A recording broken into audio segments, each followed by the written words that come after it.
fertility is essential and fertilizer is important. So Edwin's going to give us some things on the basics. Edwin? All right, thank you. And Edwin's the soil extension specialist located in Princeton. You've got a bit more details on him in your program. Great. All right, thank you, Ray. I usually don't start out a talk like this, but I'm going to. I invited Chris Teutsch to come speak to Kentuckiana Crop Advisor meeting, and he ended up being the last speaker on the program. And he made sure I was well aware, and the audience was well aware, that he appreciated being the last speaker in a row crop talk as a forage specialist. Well, I want to thank him for putting me on right after Dr. Gary Lacefield to talk at a forage talk. So, point taken, I'll get you a better slot next time, buddy. But anyway, I'm going to talk about the basics of fertility. I'm not going to go a whole lot into any specific recommendations, just try to give an understanding of the basics, and then kind of you guys decide what to do from there. Work with us, work with Chris or Ray or Jimmy, and that's my plan. So the first step in a successful soil fertility program is soil testing. Well, the first step in a successful soil testing program is a good soil sample. You send a bunch of junk into the lab, you're going to get a bunch of junk back out. So you need to base your soil fertility recommendations on a good sample. So what makes a good sample? Well, first of all, collecting to the proper depth. For no-till or for pastures or for hay fields, in Kentucky we say 0 to 4 inches. That's the proper depth for Kentucky.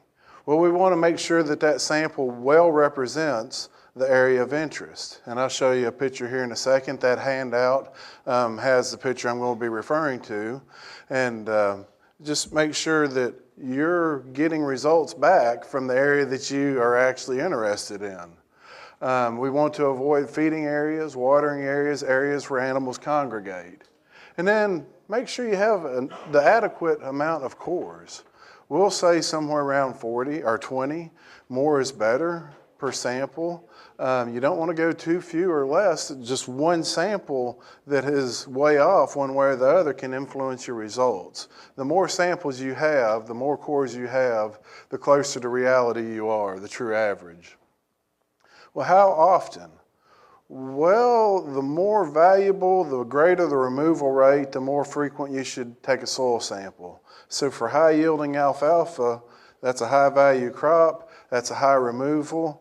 Every year, that's not out of the question. I mean, you can make a lot of money on alfalfa. You can lose some money if you don't have the right amount of fertility down. Well, what about a cool season pasture? You're not removing a lot. The cattle are recycling it. They are moving it from place to place in that field, but generally it's staying on that field. The only time you lose it is when that manure washes off with a big rainfall, which we hope is not happening, or you sell those cattle. You're selling NPK, sulfur, all those goodies in your cattle when you sell it, but you're not removing a whole lot like you are with a hay crop. So the amount of, the intensity of sampling depends on, what kind of crop you're growing. And then consistently, or collect samples consistently at the same time of year. If you compare a fall sample to a spring sample, there's going to be differences. What you want to be able to do is compare that fall sample of 2022 to that fall sample of 2024, that fall sample of 2026. You want to compare apples to apples. You want to make sure that you're looking at the same thing instead of some sort of seasonal variation that's due to moisture or something else. So here's the handout that they just passed out. It's a front and back. It's a good publication. We had something out, and Dr. Teutsch said, I don't like this. It's too long. I want some pretty pictures. So we did this. But I don't know if you can see right here. But here's a good zigzag area. You're trying to get a good representative area of the sample that you're interested in. Why do we want to avoid the water, the feeding areas, those areas that are in red? Well, that's where animals congregate. That's where you're going to have higher concentrations of manure. I collect samples from there. Manure means nutrients. So now I collect that soil sample. I have a few from there. That's going to elevate my overall average soil sample. Well, now I might not be putting enough fertility down because I have higher soil test values from those anomalies. Just need to make sure you're aware of that. So you might actually be hurting your yield just because, hey, I took a sample that elevated my nutrient status. I have a picture here of a soil probe showing to 4 inches. The bigger thing that I showed that for is use a soil probe. Nutrients stratify over time, which means, and especially in a no-till or a hay system, you're applying nutrients at the surface, there's going to be a concentration of nutrients at the surface. There's going to be more nutrients at 1 inch than there are 4 inches. So if you use a shovel or something, you might collect like this. So now I collected 4 inches, but I have twice as much at 1 inch than I do at 4 inches. So again, that's going to elevate my sample, and then I might add too little nutrients or too little fertilizer, and that can hurt your yield. So that's a good little front and back that Chris put together, and read through it. If you have any questions, I'm sure he'll be happy to answer your questions before I leave. So we talked about getting a good soil sample. Now, soil testing. I bolded this because I get this more and more. Make sure you use the appropriate extractant in the appropriate lab. In Kentucky, we use the Malic 3 extractant. It was designed for the southeastern U.S. Some people like to send it to a lab in Nebraska. That's a good lab. They use a different extractant. Different extractants are developed for different areas. I'll get into that in a little bit down the road, but make sure you're using the appropriate lab so you get the appropriate recommendations. And it's not the total nutrient content of that soil that we're interested in. The soil is just a bunch of small little rocks held together with organic glue, organic matter. So we can dissolve all those down and get the total amount of nutrients in those little fine rocks, but that's not what we want. We want to know how much of those fine rocks are going to release nutrients over the growing season so we can add the appropriate amount. Soil testing, it's cheap insurance. It gives you guidance on the amount of fertilizer to add. There's 2 ways to mess up or to lose money in your soil fertility program. Applying too little and costing yourself yield, or over applying and getting into your pocketbook, applying a nutrient that you don't get a response from. So we get a pretty good guidance from a soil test. Hopefully you use it before you get to this point here. This is alfalfa showing potash deficiency. Hopefully you're watching your soil test samples, applying the proper amount, not seeing that. But if you happen to run into something you don't know, you can use that soil sample as a diagnostic tool. Take a sample of the good and the bad areas, maybe some tissue samples as well, and help you find out what's going on.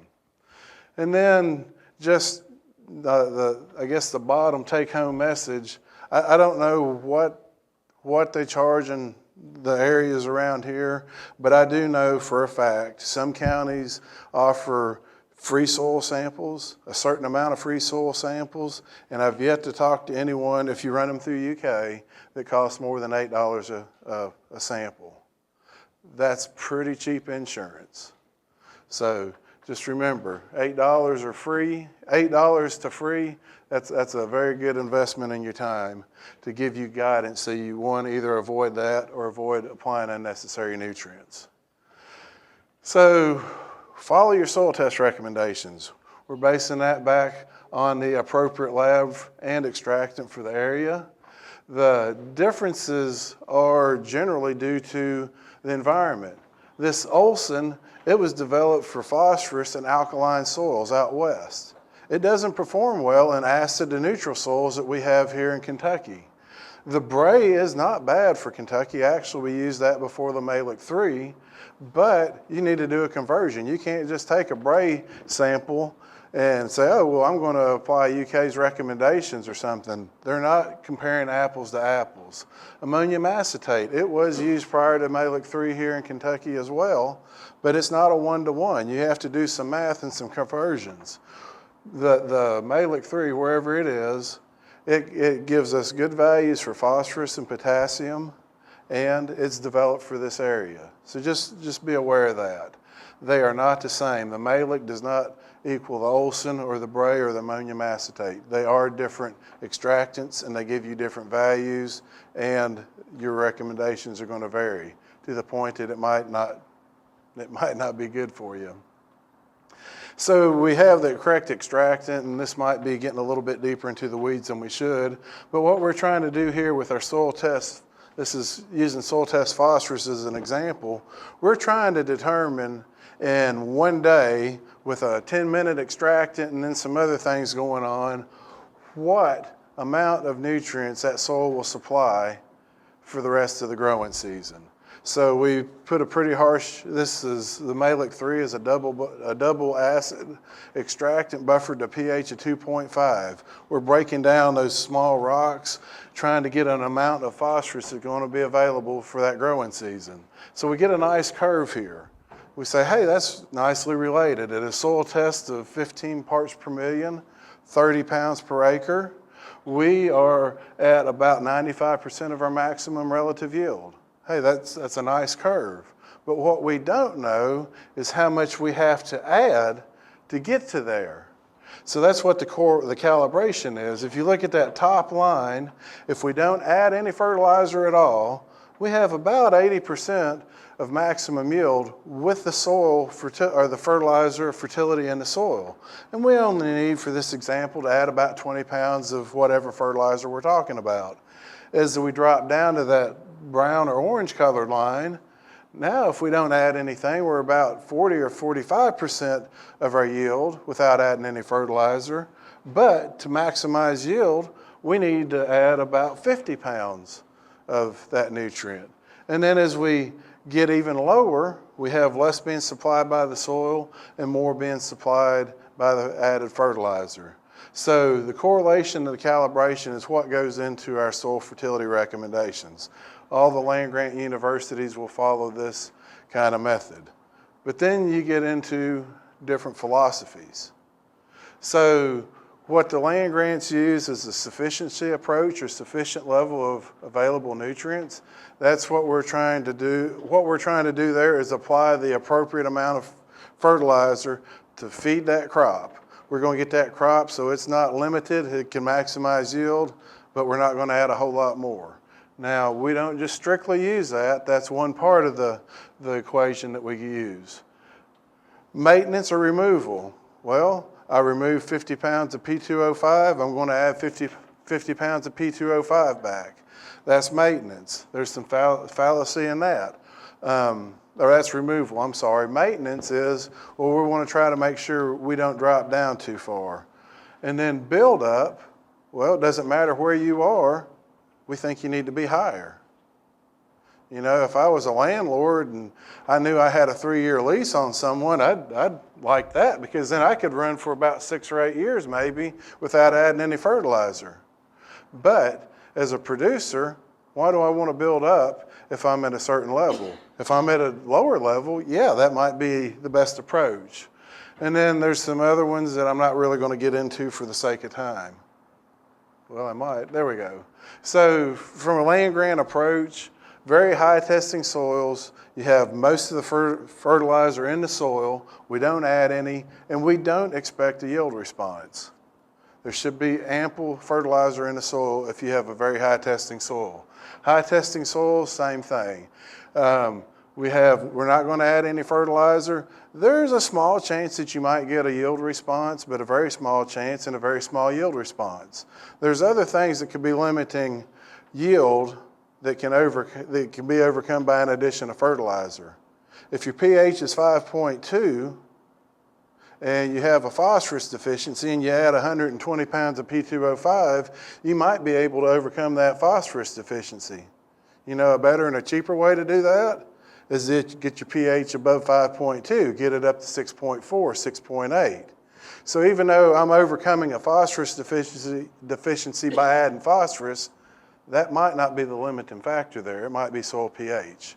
So medium test, that's kind of where we say our maintenance level is. We'll add a little bit, maybe a little bit to build. Very low, or low testing, Now we're maintaining what we have. We want to make sure don't drop anymore, but we want to add some to try to get you up towards that high, medium, high range. And then very low testing soils, we're in that maintenance, and we're even going to add more to build. So generally, the higher the soil test value, the lower the probability of response and the lower amount we're going to recommend. And the lower soil test value, the higher probability of a yield response and the more fertilizer we're going to recommend. This is just, I know it's for wheat and it's nitrogen, but it shows the example well. We can add a little bit more fertilizer and get a little bit more yield, but at some point, the law of diminishing returns kicks in and it doesn't pay. So right here, about 100 pounds of nitrogen, we almost maximize our yield. We're, let's say, 95, and then we add another 25 pounds and we get to 102. Nitrogen costs money. So right here, we maximized our return, our economic optimal, but even though we got a little bit more money or a little bit more yield, we just lost, 20 bucks because we didn't get enough return from that added fertilizer. We add more, we're about the same, it's plateaued, starting to break over. We're losing more money because we're not getting that return. So that's the principle and the philosophy behind most of the land-grant university approaches. Sufficient level of available nutrients. This was something Kurt Judy did a long time ago. Well, I say a long time ago, about 10 or 11 years ago. But he took a sample, mixed it well, sent it off to 3 different labs. All 3 of these labs use Malic 3. If we look at the first one, UK, soil test phosphorus came back at 84. Waters lab came back at 79 pounds per acre. And A&L was 47 parts per million times 2 is 94 pounds per acre. Those are pretty similar. I'm surprised that this one was that far off. We're going to redo that this summer just to see how they play around. And A&L now is the waypoint out of Memphis or some of the other places. If you look at our recommendations, though, these I feel like, hey, they're pretty similar. If you look at the recommendations, and I'm sorry I'm pointing to this screen, I can't really see that one over there, but the recommendations, if we're at 61 pounds or more for any crop of soil test P, our recommendation is 0. We're at 84, our recommendation is 0. Waters, we're at 79, about the same, their recommendation is 85. And then A&L, or Waypoint, theirs is between us on the results and on the recommendations. Look at potassium, 234, 243, and 270. Again, pretty close, but the recommendations vary quite considerably. 40, 125, and 80. So I'm not saying one's right, I'm not saying one's wrong, I say they differ. They differ due to philosophy. So just think about that when you're spreading your fertilizer. If fertilizer prices are very high and hay prices are very low, I would definitely lean more towards one of these approaches that's more conservative. So this was some work that Lloyd Murdoch did several years ago. There's 3 sets of bars. The first one is the amount of fertilizer added. The second set of bars is the amount of money spent to fertilize, and the third set of bars is the amount of yield, my yield level. They're normalized to 100%, and this 100, the first one on each 3 of those sets of bars, is more or less the land-grant university approach. So if that was 200 pounds of potash per acre, we normalized it to 100, so at that other one it would be, 460 pounds. So if we apply 200 pounds here, this means we played 460 here, 2.4 times as much, or 280. So you can see those fertilizer rates go up, related to rates, fertilizer prices or amount spent go up, and then the yield's the same. What benefit is it from applying 2.5 times more fertilizer to get the same yield? Well, maybe fertilizer prices are going to be high next year. That's true, but you're not saving $1 in the future by applying $1 now. It's not a one-to-one return. Just because I put it there doesn't mean it's all going to be there next year. So just different philosophies. Hopefully most of y'all have seen this or seen something like this. This is a soil test result from the University of Kentucky. They've reformatted their reports lately. Top one is going to be the soil pH, nitrogen. We don't have recommendations based on soil tests for nitrogen. That's based on yield response, depending on what crop you're growing. And then phosphorus and potassium. We also show calcium, magnesium. I generally don't worry about those, less than 0.1% of a time. And then zinc, I worry about that if you're growing corn. The nice thing it says, or this shows you on the far right, it gives you the recommendation.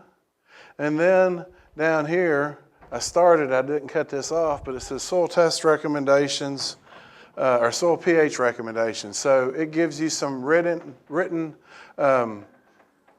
things to follow.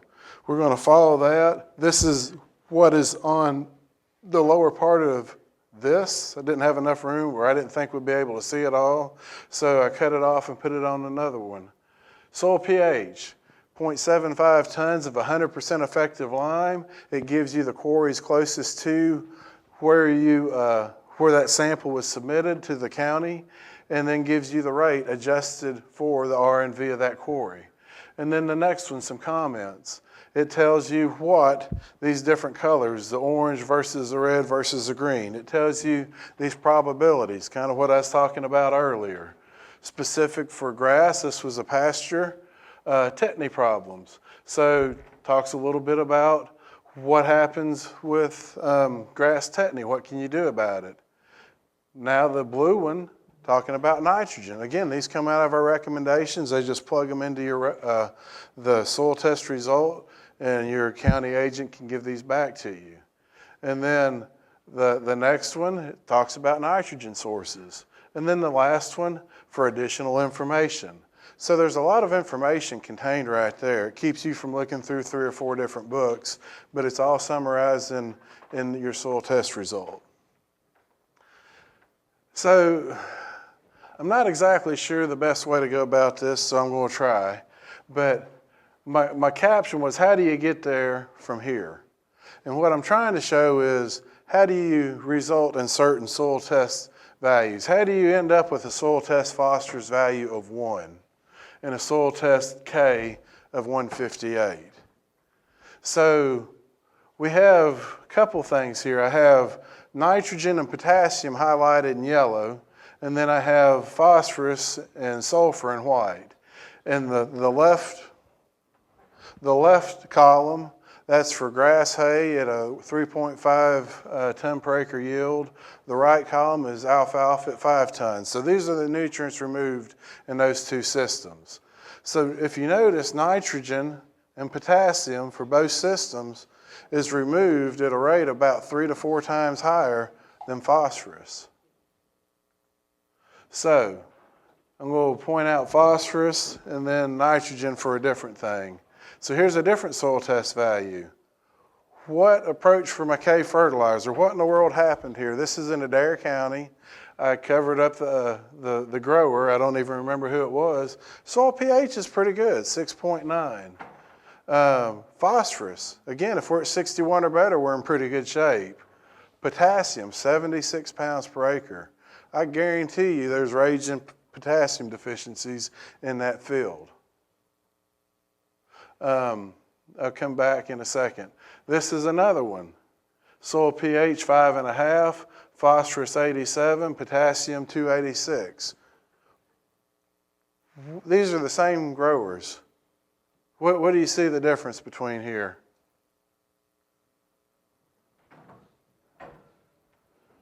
Pasture. We have 286 pounds. Whoops. Hay or silage, 76. They're removing a lot of potassium. If you remember, 4 times as much phosphorus or potassium is being removed as phosphorus. They're probably not following soil tests real well, and it got away from them. Got to make sure you follow. Most of your hay fields need to watch your potassium. I'm going to move on. So this is kind of me wrapping up this part of the talk before I move to something else. Again, I wasn't going to get into too many specifics, but when do I add fertilizer, and does it matter when? Well, standard extension answer is, well, it depends. 5 minutes, okay. So it depends on the nutrients added. Do you want to add nitrogen to a dormant Bermuda grass crop in November? No. It'd be better to shift that to when it wakes up and starts growing. What about potassium right before your first harvest of alfalfa? Probably not. Alfalfa or potassium has a lot of electric consumption involved, so you're adding a nutrient that you're probably not going to benefit from. I'm going to move on because I want to get to something else real quick, but make sure your pH is optimized. pH makes a big difference on nutrient availability and some nutrient availability, root growth, and herbicide activity, as I said before. So the major source of acidity comes from the nitrification of ammonium fertilizer. That in the green, it's going to convert over to nitrate and release hydrogen. Hydrogen's your acidity. The more H pluses that are in the system, the lower your pH is. And any source that forms ammonium is going to contribute to acidity. So we're looking at a pH of 6.4 for the grasses and 6.8 for alfalfa. If you can remember 6.5, that's pretty good. Limestone, calcitic limestone, CaCO3, is the dominant material used to neutralize acidity in agriculture. There's our acidity. Here's our carbonate. It's consuming an oxygen to form water. That water is taking hydrogen out of solution, and we're raising our pH. Gypsum and calcium chloride. Some people think, oh, it's the calcium that's neutralizing acidity. Well, not really. So we have calcium sulfate here. We still have our hydrogen. We still have our hydrogen. Like, oh, Edwin, I don't want to do chemistry. Well, let's just talk real quick. If we have H2SO4, does anyone know what that is? Sulfuric acid, right? So if we could take this sulfur and make it bind with a hydrogen, the first thing it's going to do is dissociate. Same thing with HCl, hydrochloric acid, calcium chloride. It's not going to consume acidity. We have it on both sides of the equation. This is some work I did for my master's. Just as nitrogen rate increased, the non-highlighted numbers, it goes down. From 0 to 90, it goes 5.8 to 4.7, 6.3 to 5.4. The highlighted numbers are after we applied lime. Generally, we got them to go up where we wanted to. This was some work in the mid-90s. Our buffers are better now, but it gave us a pretty good idea. Chris wanted to make sure I spent a minute or two on this, and that might be all I have. But ProCal or Advanced Cal, it's a liquid calcium chloride that claims 2 to 4 gallons or 2 to 5 gallons is as good as 2 tons of lime. So we started a field study in 21. We had 5x5 plots, 16 locations. And then we did a lab study as well, where we put them in 4-ounce cups. We had 4 treatments. Nothing. The Advanced Cal at 5 gallons per acre, pelletized lime, and ag lime applied at an adjusted rate of 2 tons per acre. We adjusted for the purity of the lime. This is where we did it. We were all across the state. We collected soil samples before we applied the product, and then we collected at 3, 1 year, and then a couple locations 2 years later. If the numbers are highlighted in the same color, statistically, scientifically speaking, they're the same. So our average, that first column, they averaged over the 16 locations to be at 5.8. 3 months out, we see the check, which is this second line, and the liquid calcium were scientifically the same, 5.6, 5.7. A year out, 5.9, 5.8. 2 years out, 5.0, 5.1. Pelletized lime, 5.8 initially, 6.1, 6.5, 6.3. You see they're the same. We added the same amount of neutralizing capacity to these and the same amount to these. Did it in the lab, get the same results. They're the same for the check in the liquid calcium and the pelletized lime and the ag lime are the same all across those sampling dates. So what we concluded from this, applying liquid calcium was almost as effective as applying nothing in changing your soil pH. Think about that for a minute at $30 per gallon. Real quick, here's the prices of ag lime.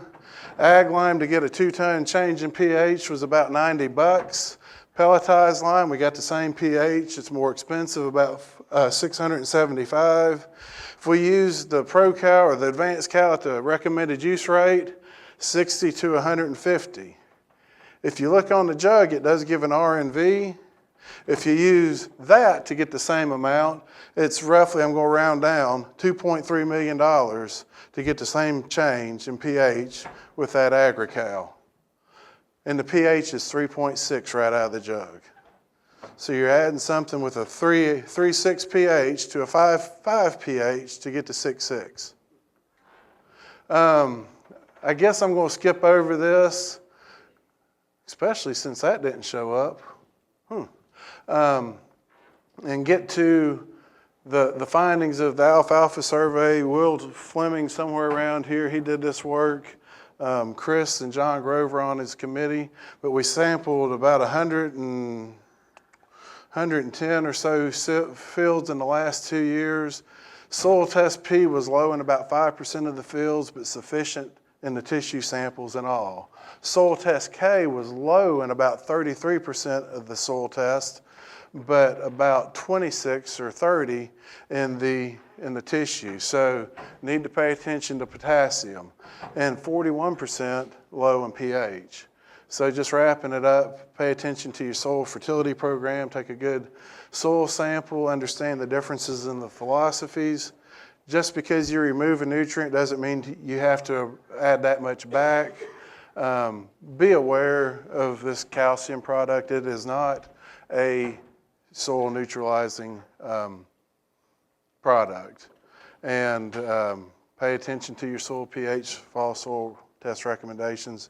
Sorry I went a minute or two over, but I'll be around if you have any questions. Thank you.